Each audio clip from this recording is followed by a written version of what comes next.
It started like any other afternoon in Queensland, Australia, bright skies, warm air, and the hum of daily life.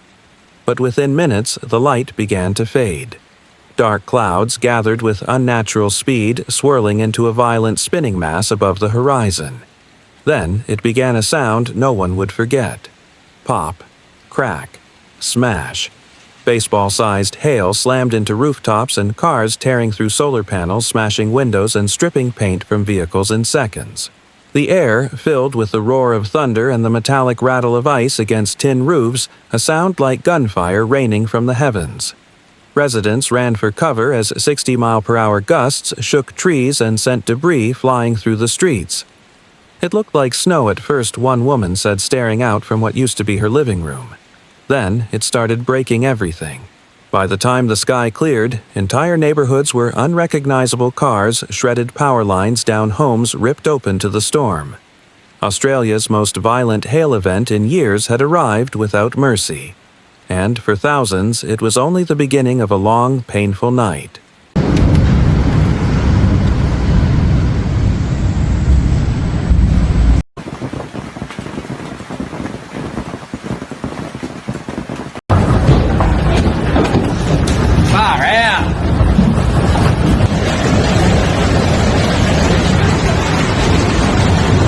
In the hours before the chaos, the atmosphere over Queensland was a ticking time bomb.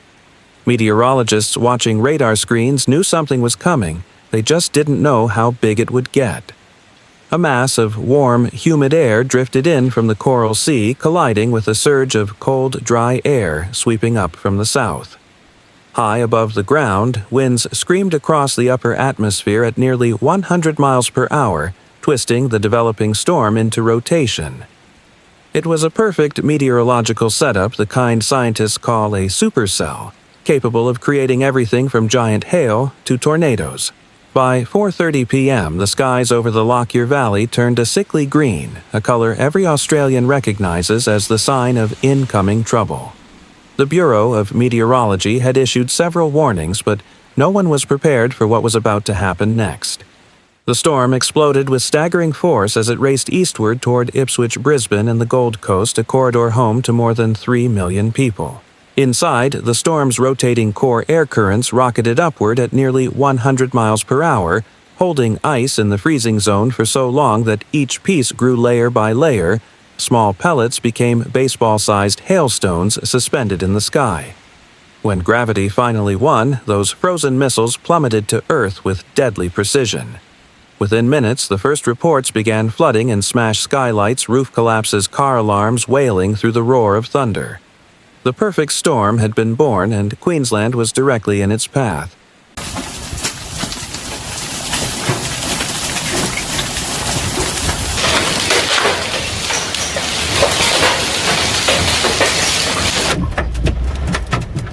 Oh, jeez, that's some big-ass hail.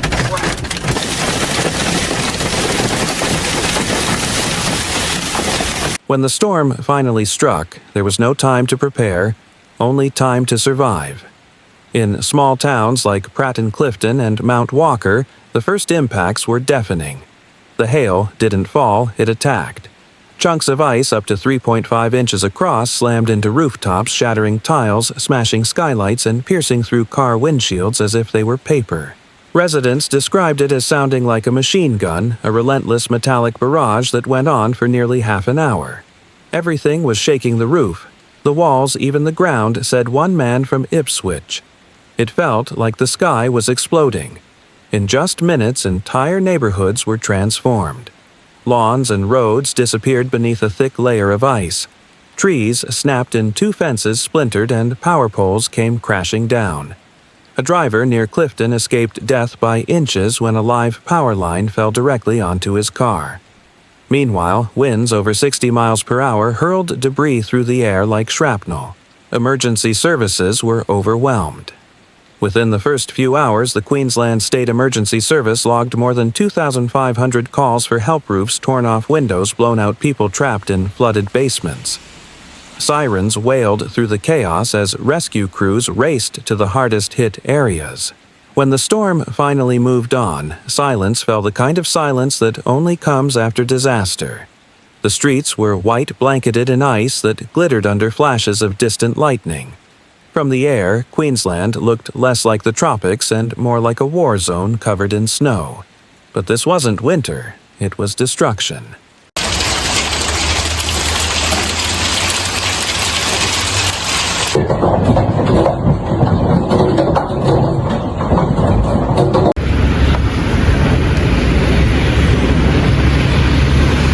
Wow.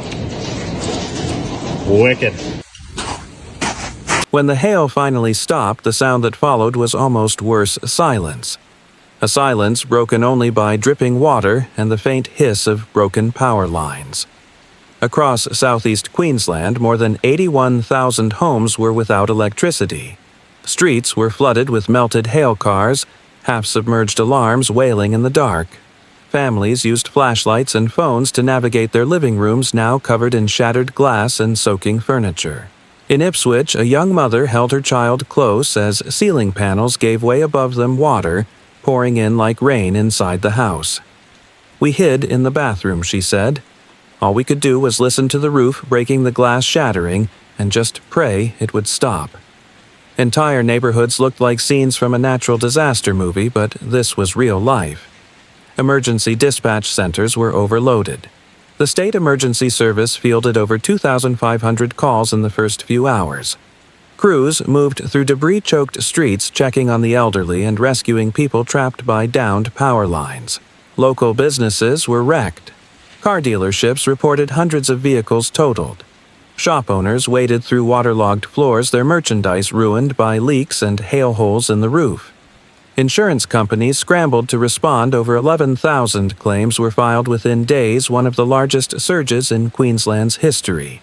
And yet, amid the destruction, there was relief: no confirmed fatalities. Experts credited early weather alerts and quick community action for saving lives. Still, for thousands, the emotional damage lingered. One resident put it simply, "You can replace a car, but you can't forget that sound. The sound of your home being destroyed by ice from the sky."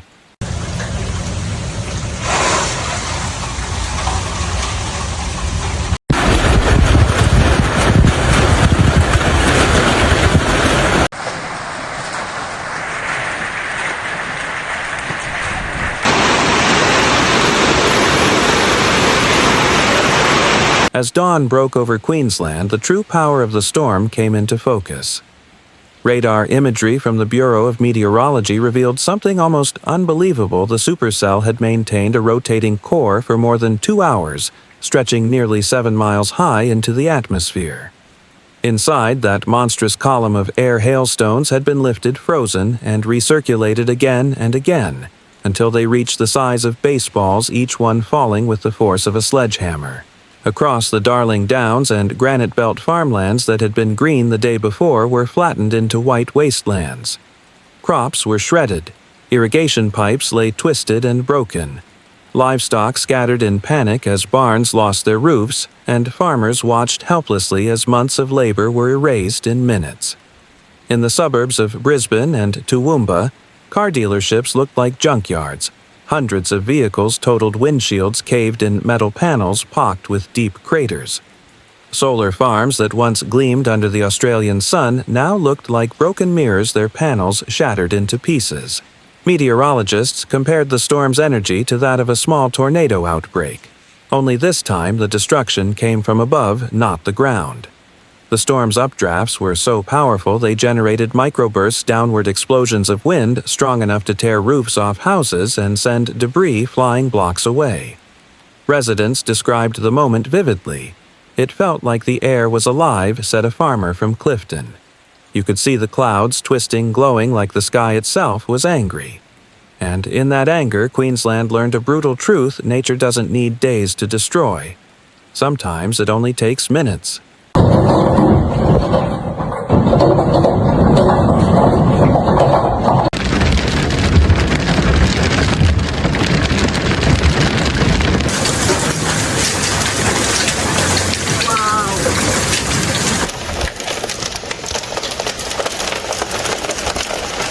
When the sky finally cleared, the damage stretched as far as the eye could see, but so did the determination to rebuild.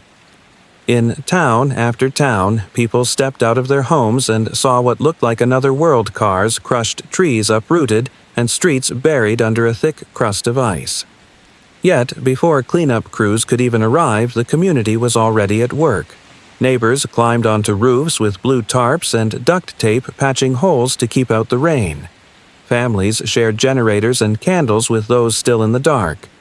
At community halls, volunteers handed out blankets, food, and coffee to anyone who needed it. One man who'd lost part of his roof spent the night helping others fix theirs. "It's what we do here," he said.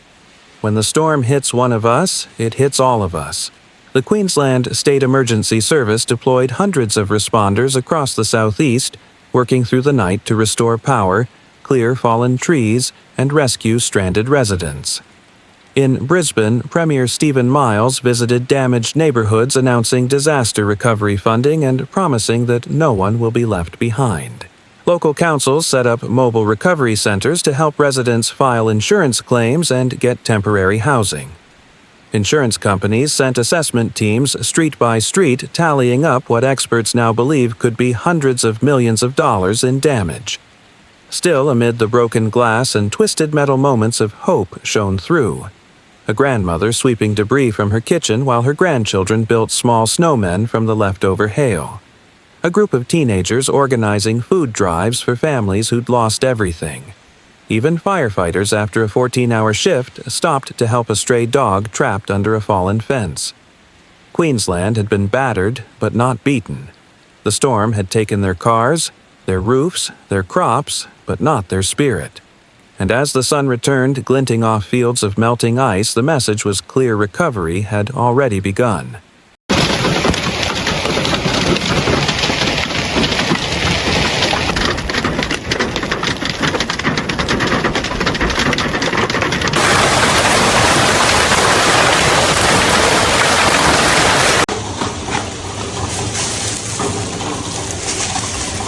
As cleanup crews continue to work and power slowly returns, the people of Queensland are left staring at a landscape forever changed.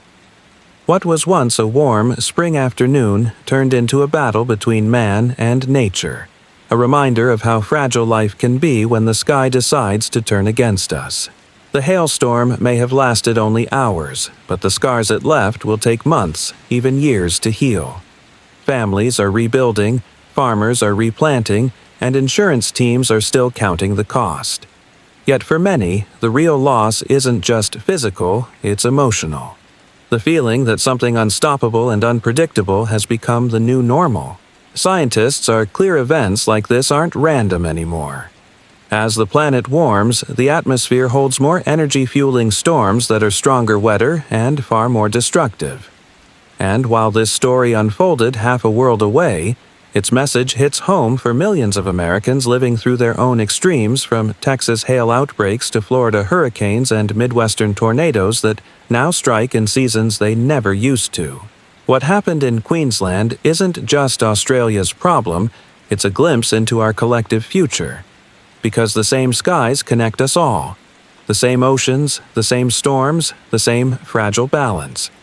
So, as the last of the ice melts from Queensland's rooftops, one question remains for all of us. Do you think storms like this are simply nature doing what it always has, or proof that our planet is changing faster than we can prepare for? If this story moved you, if it made you stop and think about how quickly a peaceful day can turn into chaos, like this video to support real stories that matter. Share it to help others see what's truly happening to our planet. Subscribe for more powerful stories of survival resilience and a world in flux. Because every storm leaves a message. And before the next one begins, we need to decide whether we're ready to listen.